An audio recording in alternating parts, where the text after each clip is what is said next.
Okay.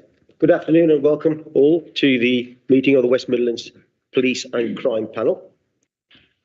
This meeting will be webcast for live or subsequent broadcast, and members of the press public may record the meeting. The whole of the meeting will be filmed except whether confidential or exempt items. Apologies, Sarah Amelia. We've had apologies from the Police and Crime Commissioner, the Chief Constable and Councillor Hussain. Thank you. Declarations of interest, members. Sorry, Chair. I've had apologies from Councillor Razak. Noted. Okay, members, you're reminded that you must declare all relevant pecuniary and other registrable interests arising from any business to be discussed at this meeting. If disclosable pecuniary interest is declared, a member must not participate in any discussion on the matter, must not remain in the room unless they have been granted a dispensation. If other registrable interests are declared, a member may speak on the matter only if members of the public are allowed to speak at the meeting, but otherwise must not take part in any discussion or vote on the matter, and must not remain in the room unless they have been granted a dispensation. So are there any declarations of interest? Christina Murphy. Yeah, Chair, I declare an interest in item 7. Okay, thank you. Noted. Okay, members, minutes. You have the minutes from the previous meeting on the 6th of February. Are we all happy to accept those minutes? With regard to the previous minutes, it's noted that I was there for the entirety of the meeting. However, I arrived late, and had I arrived on time, I would have declared an interest in the same item around independent panel members' discretionary allowance. However, I wasn't there and I missed that item, so I didn't have to declare. But if that could be noted that I wasn't actually there, It will. have the conflict in the first place. Thank you. Noted. Okay, agenda item 5, which is a police and crime panel action tracker. Last meeting, panel members have received responses relating to safer street rounds and more data on travel and speeding offences. I don't believe there's anything else. Chair, I'm just about to forward to members a response relating to the victims' support. Okay, noted. Thank you. Okay, there is no public question time. Then we will move on to item 7, which is independent panel members' allowance. I'm just going to ask Christina to leave the room. Just while we're doing that, can I welcome, first of all, from the OPCC office, Jonathan Jardine, and the Assistant Police and Crime Commissioner, Councillor Wasim Ali. Councillor Ali, members of the panel disappointed that the Commissioner himself is not here in attendance today. It's difficult for the panel to carry out its business without, obviously, him being here in person. We haven't been given a reason why he's not in attendance today. And albeit we respect that you're here, but some of the matters on this agenda will have to be deferred until the Commissioner, obviously, attends the subsequent and future meetings to answer those. Thank you. Okay, members. So on the report, I'm going to just refer Amelia to the report on the independent members' discretionary allowance. Amelia? Okay, members, this is a report which sets out a proposal to introduce a discretionary allowance for co-opted members from the start of the next municipal year.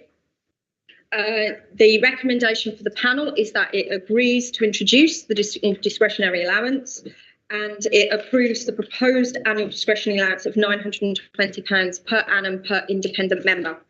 I need to note there is an error on the report. So on 4.1, 920 times 3 co-opted members does not equal the total that is outlined in 4.1. And instead it should read 2,760.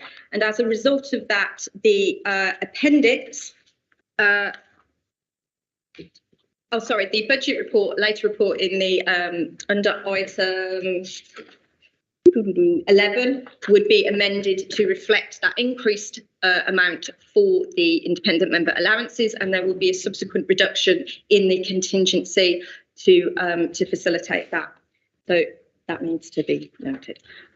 Yes, Chair? Thank you. Okay, members and members, you have the report in front of you. So the recommendation is that this panel agrees to introduce discretionary allowance for co-opted members from 2023 to 2024, and that we approve that allowance to be £920 per annum for each co-opted member. Any members want to discuss that? Shall I duly move that then? And can we show of a hand that we approve that? All those in favour? Thank you. Okay, moving on, we are going to defer item 8, which is the police and crime plan, progress and report, because as we've noted, the Commissioner is not in attendance. We're also going to defer item 9, which again is the public confidence inquiry, fairness and belonging.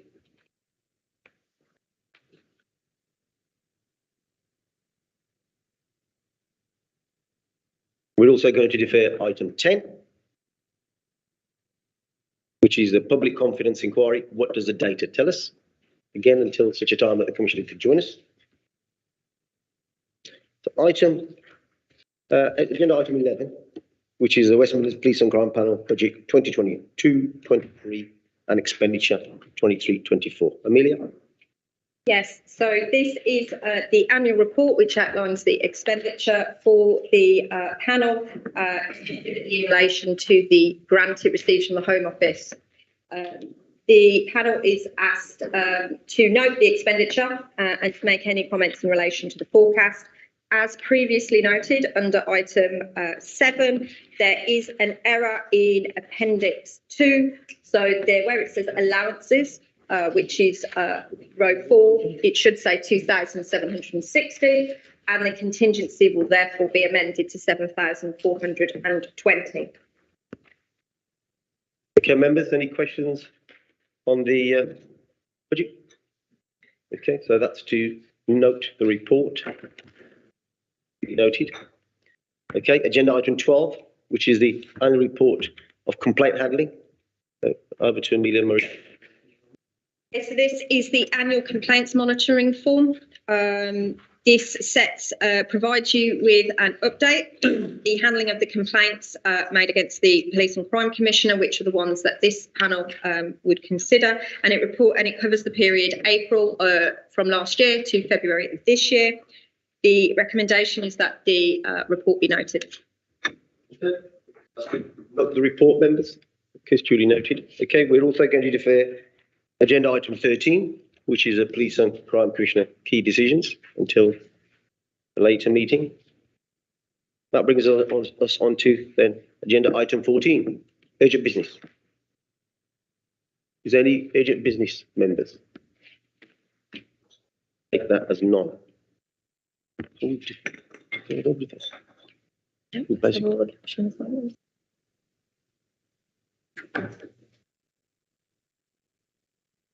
We do obviously have the assistant PCC here and Jonathan Jardine from the OPC's office.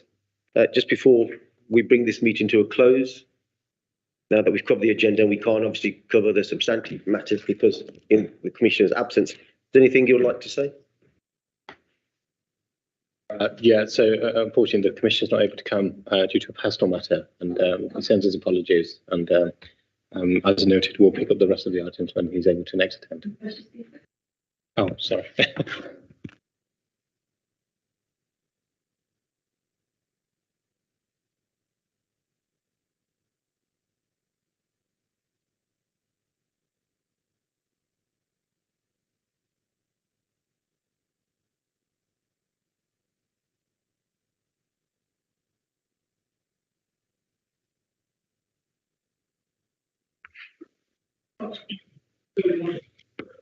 All right. Okay. So what is it working now? Okay, cool. So the Commissioner apologies for not being able to attend. It was a personal matter. The reason he's not able to attend. And again, he sends his apologies for not being here today.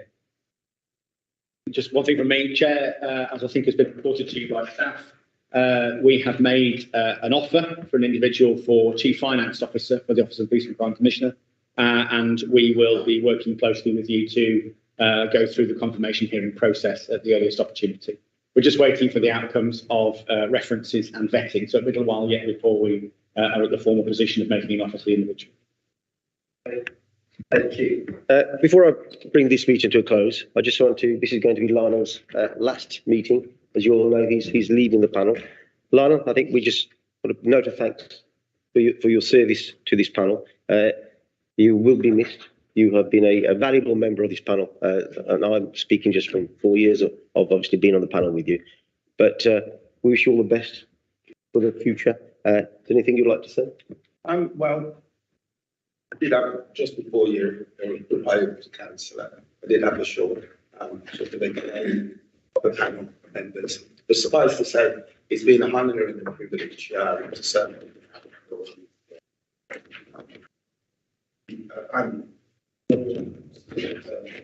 widening my knowledge around how the police fits in with where I work in the probation service and how that fits into the mechanism of criminal justice. Certainly, as I said to my panel colleagues, being on this panel is completely off script. If somebody had said to me 20, 30 years ago, you'll spend a significant amount of time in criminal justice or effectively a police board, I would have said to them, you really need to stop drinking or drinking, or something along those lines.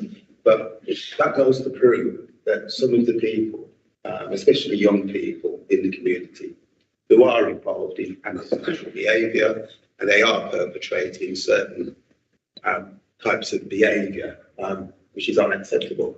Some of those young people, if the police can kind of engage you and change the look of that relationship with young people, some of those young people themselves will be valuable contributors to society at large later on in the future. So that's the things that I would leave with the panel.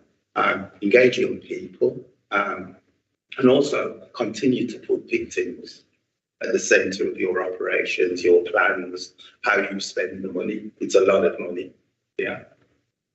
For victims, and remember that victims come in all shapes and sizes, including offenders. If certain types of offences, if you're involved in that sort of activity, it will make you more susceptible to being a victim of crime. So I would hope that the police could sort of continue in that vein. Thank you very, very much for having me. As I said, it's an honour and privilege. I now can ask some questions from the sidelines that I wasn't able to ask previously. Thank you very much. No, thank you, Lionel. Thank you.